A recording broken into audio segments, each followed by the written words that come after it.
A word that I really like in German is bewundern, which in English would translate as to admire. But admire is not a word that does anything, but bewundern is to be wonder, right? To be wondered by another human being, which can translate to, it does translate to the similar, exact same notion as admiring somebody, but I find it beautiful that it is the word wonder in there, right? Because there is something about keeping a sense of wonder for the world, but more specifically, keeping a sense of wonder for the people in our lives. And one of the trickiest parts about relationships is that as they become more intimate, and as we feel we know that person really, really well, and as our dance of relationship, the way our dynamics, the way we function together, our rhythms, our ways of relating, our ways of experiencing things together, get into a rhythm and a groove over the years, we can lose our sense of wonder about the other person. And we can start having a sense of knowing, of familiarity. I know Ramin, this is how Ramin thinks, this is how Ramin feels, this is what Ramin is going to do. And there's nothing to wonder about anymore. Ramin is a known quantity. And that, to a big part, is the beginning of the end of relationships, right? That's when relationships are not being watered anymore, not get enough sunlight, and they can't continue to grow and evolve. They start dying slowly because they are only held by old nutrients, right? Yeah. They're held. And we almost we don't interact with the actual person anymore, but with our image and perception or idea of that person, right? And then that person also feels it, right? So they also kind of give you that back, and you almost that can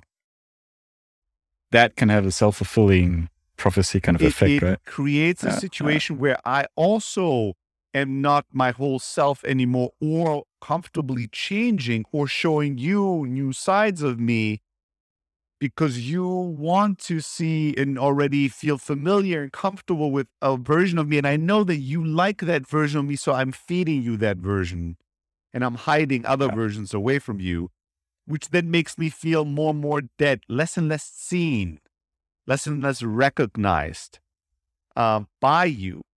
And that is the beginning of the end.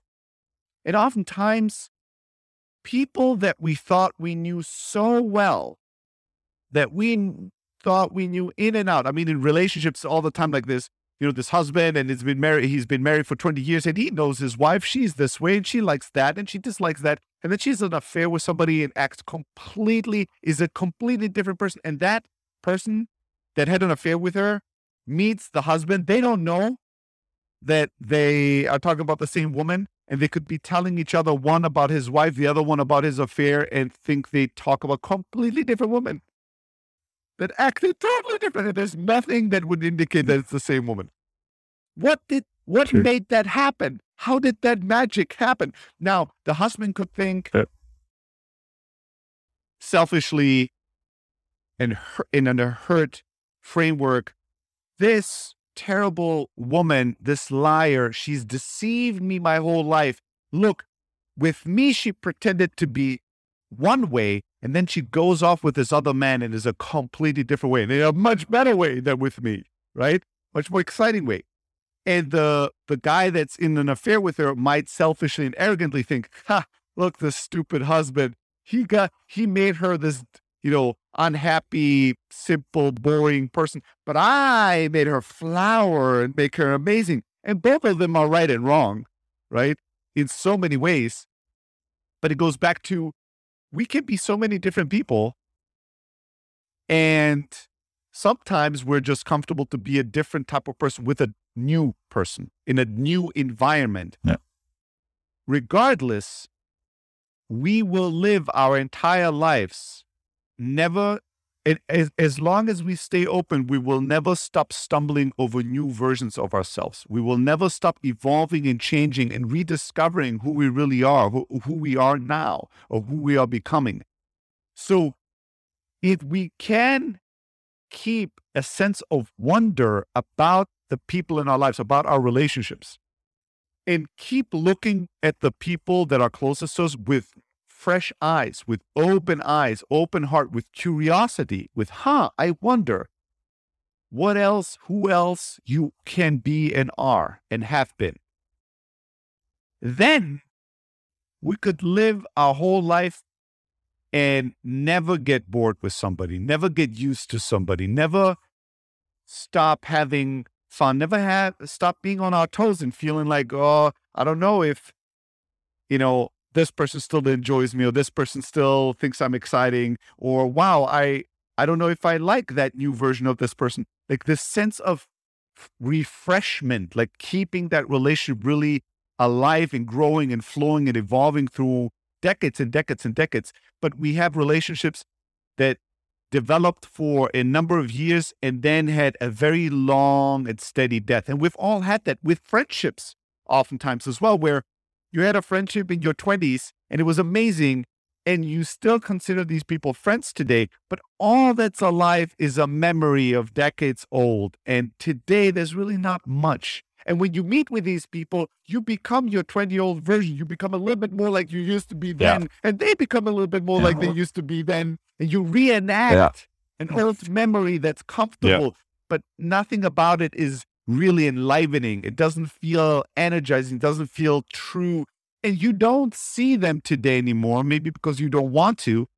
You only see them as an older copy of exactly the person you already know and you want to know. And these relationships are dead, right? I mean, they're never as fulfilling. They're not filling you up. It's always, you want to feel more nurtured by it when you meet these people. And you're always slightly disappointed at how this meal that used to be so yummy and fill you up so much, you ate it with such, excitement, but you're still kind of hungry. It didn't do the trick anymore. It's just not as tasty. It didn't fill you up because it's not alive today anymore. It's not a relationship of today. You haven't kept it alive. You're not rekindling it. And I love the admiration doesn't speak to that at all, but Bewunderung as a word, and to admire and also be wondering and curious about all the people in your life, especially the people you know best, is such a powerful way to have more alive, more blessing, more gifting, more fulfilling relationships, right? And also it creates the kind of space where you can be more fully who you really are, more comfortably changing, evolving, trying new things out. Sometimes as we stumble into these new places in life and we start discovering, oh, maybe I want to open up a little bit and talk more about my feelings with my friends. I don't know exactly what that version of Steli will feel like, how far that's going to go. Who do I test this with? Who do I try this on with? If I can't feel comfortable doing this with the people I love the most, that now limits it so drastically. I have to travel somewhere, be in a hostel to meet some random people to try this. That's kind of tough. But you can do that when you're 19 or something. But, when you're in your 30s or 40s, it's tough to do that, to go travel to be a different person. So what a blessing when you can just try out different new things, open up in ways that might change again soon, but with the people that you love the most. And they keep having an open, curious attitude about you and go, what? I didn't realize, Ramin, you like this type of thing? That's shocking. Wow. I want to know more. And then when maybe a month later, I don't like this anymore. I've changed. There's no judgment. There's no, but now I already also bought the book. And there's oh, cool. Like what changed? Like I love you no matter what. And I want to keep learning about you. I want to keep understanding you better. And I will realize that there is no, I know Ramin. Case closed. I know him in and out, and I don't need to look anymore because I already know him with closed eyes. I know him better than he knows himself. I know exactly how he feels and what he does. That's not something to brag about. That's actually something to be sad about. because it's not true. It can never be true. And if it is true, if you can go, no, but look, I can prove it. For the next year, I can exactly tell you it. My friend will say, yes, you know me so well. I exactly doing this. What you're describing is a relationship that's dead. It's a relationship, or maybe also a person at a given time that is holding on to an older version of themselves because it's comfortable, because other people are telling them that it's a good version of themselves. But this is not how real life works. This is not how people really are.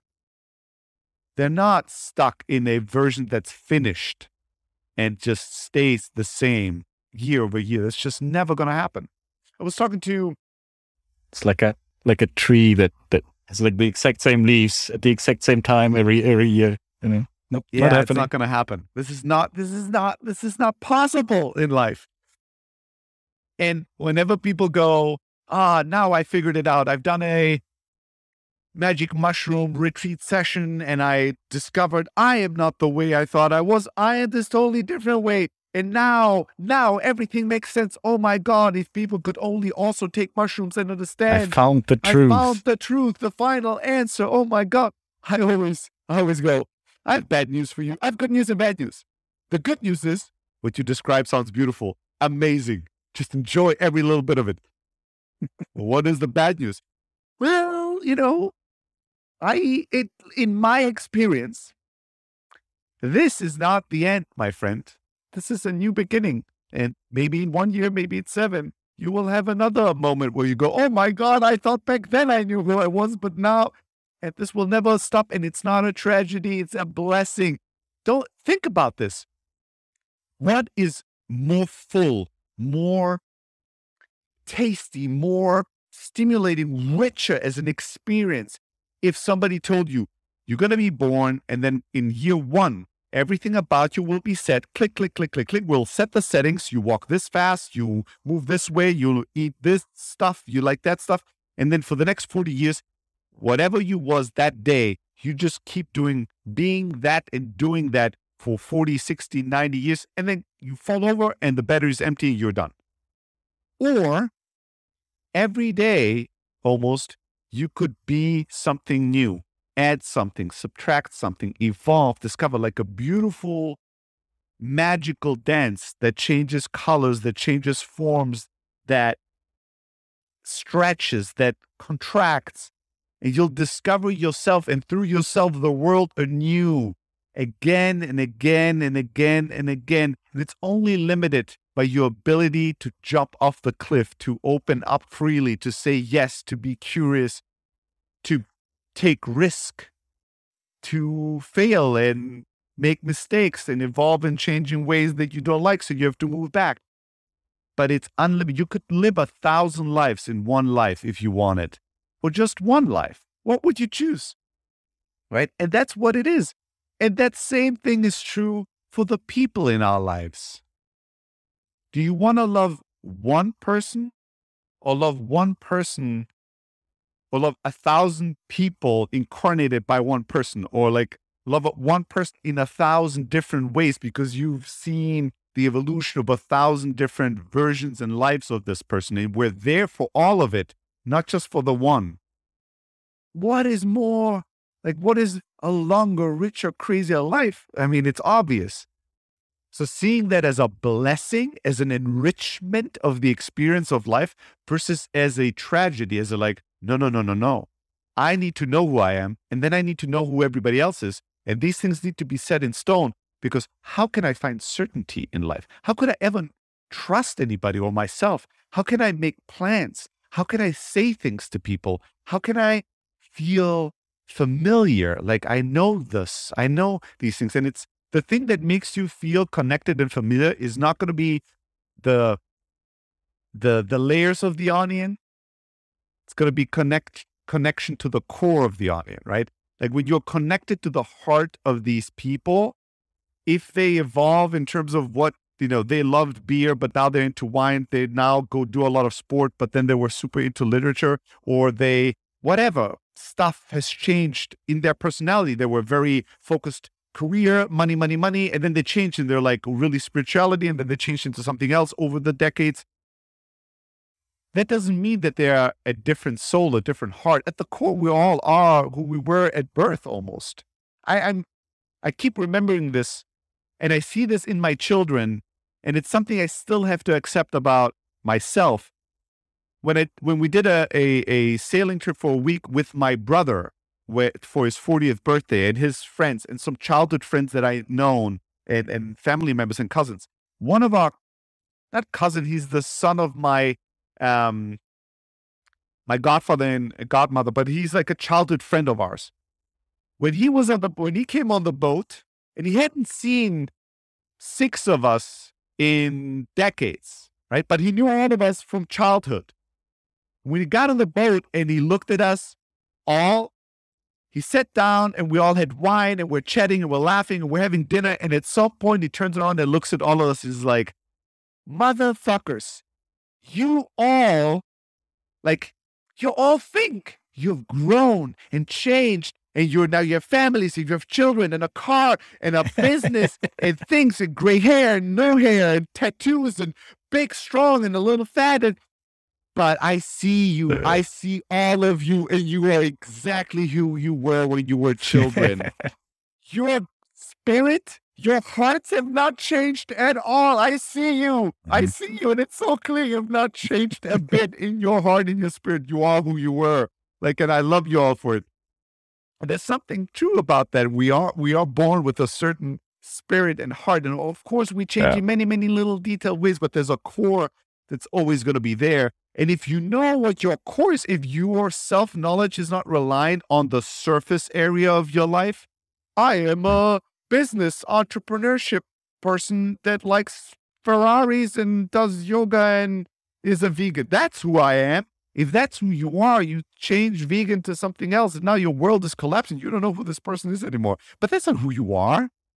At your core, at a much, much deeper core, there is something that's you that is unchanging. And then there's the beauty of life that you can add or subtract millions of layers and be millions of different ways and change and shape and stretch.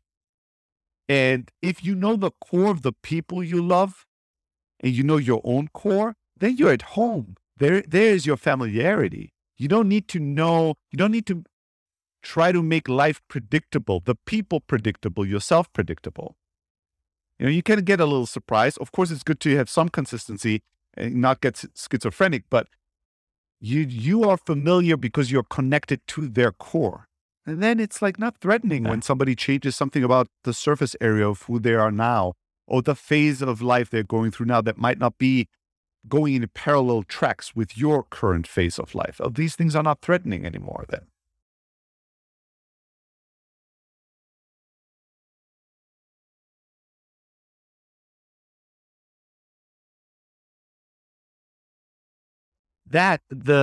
I read this once. You can tell how open your heart is by the amount of wonder that you feel in a given day. When your heart is open, you will be wowed. You will be feel the wonder of life, the wonder of these little things. That's also part of what I loved about the book Zorba, when he sees these things like a bird, and he has the awe and wonder of a person that has lived 60 years in a country without birds and sees the first bird in his life. Never seen a picture of it. It's just what is this creature that jumps up and flies into the air? And what is it and why? Why does it exist? What is the meaning of a bird? There's such beauty in being able to have that. And you see that in children, because children discover things for the first time and they have that, oh my God, what is this thing? Wonderment. And they have the capacity to enjoy and be wondered and amazed about something again and again and again and again. Where kind of as, grown up, sometimes we're all right. Enough. It's been 10 times now. Enough. No more wonder. I remember, it's not amazing anymore. I remember saying this for many, many years, where I thought children are so much better about having fun because they can have unlimited fun with the same thing, versus adults, we go after the third time fun ends. Fun is expiring. It's not sophisticated to have fun 5 times with the same joke. That is dumb. That is not smart. It's like, it's so dumb. Like we're like we're throwing away all the fun after like one usage when children can like get usage for days about the same thing, is sometimes weeks and months. It is the openness of heart. Like if your heart is fully open, you will be amazed and in awe about life again and again and again and again, because the life is amazing. People are incredible. Just everything about life is something that should put you in a state of complete awe. It's not because we close our heart and we shift our energy, attention, and the center of gravity of our lives completely to our minds. And our minds goes, I've seen this before, I've seen this before, I've seen this before, I've seen this before. Not relevant right now, not relevant, not relevant. Dumb, not interesting, not expensive, not important, not this, not that. I've tasted this before in a better version. This is kind of not, this is a 7. I've already tried a 10. I shouldn't be too impressed. Let's not get too excited. Shouldn't enjoy this too much. This is really amazing, but if you overdo it, then other people will laugh at you. So just keep it to yourself and like tame it down. That's the mind's business all day long. But when the heart is open, we can be truly discovering life in a rebirthed way every day. Because life, like even like, see, and I've had this oftentimes with animals where I'll look at an elephant or a picture of a tiger or a picture of a shark, and I go, if I'd never seen this before and you'd show this to me, it would blow my mind. This looks like nothing that belongs on this planet. An octopus? Are you shitting me? Dude, yeah, all these deep sea creatures. I mean, you can look at that now and you're like, what the wait, this is real? A real thing? This can't be from Earth. But you could do this with everyday items like a squirrel. You look at a squirrel, you go, what the fuck are you? What is this? This huge fluffy like tail and like how you move, and this is amazing. You just have to have an open heart to rediscover life. And it's so beautiful to think about the people in our lives as a source of wonder. And to, when we see them, to be admiring them from a place of being bewundered or whatever, like bewundert, to be like, wow, the wonder of Ramin, the wonder of who he is, how he feels, how he communicates, what he's given me, how he's blessed me, but also how is he changing? What is new? What becomes fresh? What is an old idea I'm still holding on to that's not Ramin anymore, right? At the other day, I had a thought about something. I'll keep this very cryptic. I had a thought about something related to you, me doing something and how you would respond to it. And then I thought, oh, maybe I shouldn't do this because Ramin might not like this. And then I thought, my first reaction was like, fuck Ramin, do whatever you want. He can go fuck himself. And then it took me a little bit. And then I went, well, which Ramin would not like this? Yeah, Ramin in so first of all, it could just be Ramin in Sully's head, which is sometimes Ramin outside, but oftentimes not. Right. It's very calibrated. It's very well calibrated. Oftentimes not. But also, I'm like, is this Ramin in Sully's mind of today, like Ramin of today in Sully's mind? Or is this Ramin 4 years ago? And then I thought, yeah, Ramin has changed a lot. This is an old version of Ramin that I'm thinking about here. Like this, I'm not, maybe it would be this way, maybe not, maybe he'd never been this way. But the reason I have this version, this like action hero figure version of Ramin to look at is because of things that happened many years ago, not of how we are now. And so I'm like, so maybe this version is just old and needs to be in a place to look at as like an old thing to admire. But the new Ramin version in my head even is not that way. And even better when there's no Ramin version in my head and I just experience Ramin in real life, like out there in Bangkok. So staying open and being curious to get to know each other again and again and again, that's such a beautiful thing. And I didn't think about it this way. I never thought about it that way. Not with friends, not with my family. And as my mother is aged, I've been telling people more and more, you're going to get to relearn who your parents are every decade or so. You're going to be like, oh, now I know where my parents are when you're like 20. And then you're in your 30s and you're like, oh, no, my parents are also this way and have these faults and have these things that are actually good that I didn't know. And then you're in your 40s and you start again. You have your own children. And then probably when you have your grandchildren, you're going to be in your 60s. No, my parents are this. You rediscover them anew again and again and again. It's the same for friends, for coworkers.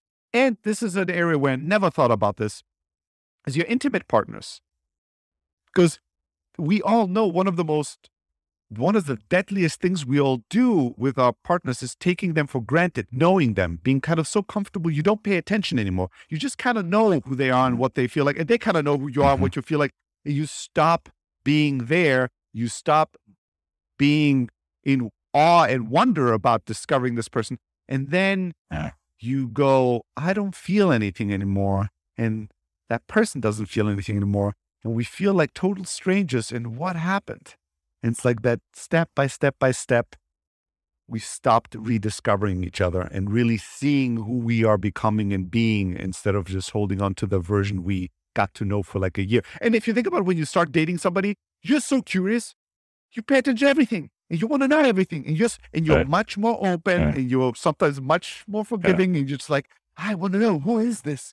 Tell me everything about you. You know, you're so excited to become the adventurer to really discover this new land.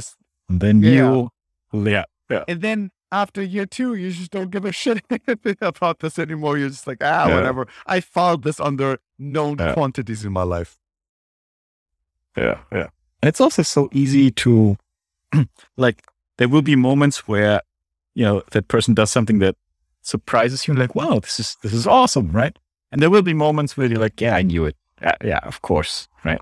And then it's funny sometimes how the mind can curate these in memory and kind of, blur the memories of the times where they surprised you and amazed you, but have like the 3D, ultra large sized, high definition version of oh yeah, I knew again, right?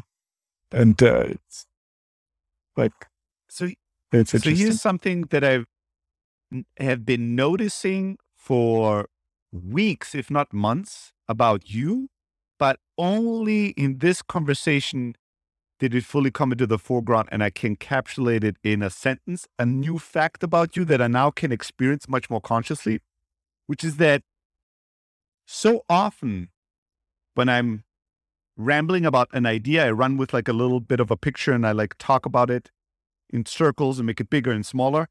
Once I've ended with my little ramble about that one note that we just discovered or played, you come in and oftentimes you actually make a very picturesque metaphor out of it. Oh, this is like a tree where every year the leaves grow in the exact same way. Or this is like, it's very visual. You do a visual summary. You create a picture of what I just said. It's very powerful and beautiful. And I've been noticing it, but it was just a tiny step behind my full consciousness. And now it's stepped to the front and I go, that's super cool that he does it. It's dope that you do it. It's dope that you can do it, because oftentimes when I write, I realize I am not, a lot of reading, when I read, a lot of great writing is putting things in pictures, like describing the same thing, but in a new way. And oftentimes it's, he felt blah, blah, blah. It was like da, da, da, right? It's like giving an example from a totally different, it was like a piece of wood in his ass or something, like something that makes it much more physical and real, you know? And I've been thinking that I don't know if I do this a lot, but in writing, it actually is not something I do naturally.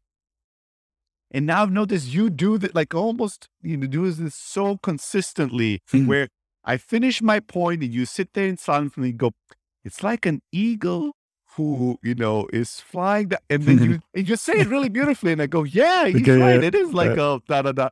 But I've never noticed it. And now I'm kind of excited that I fully discovered this now. I'm like, I'm going to pay more attention to how you do this and what you do with it.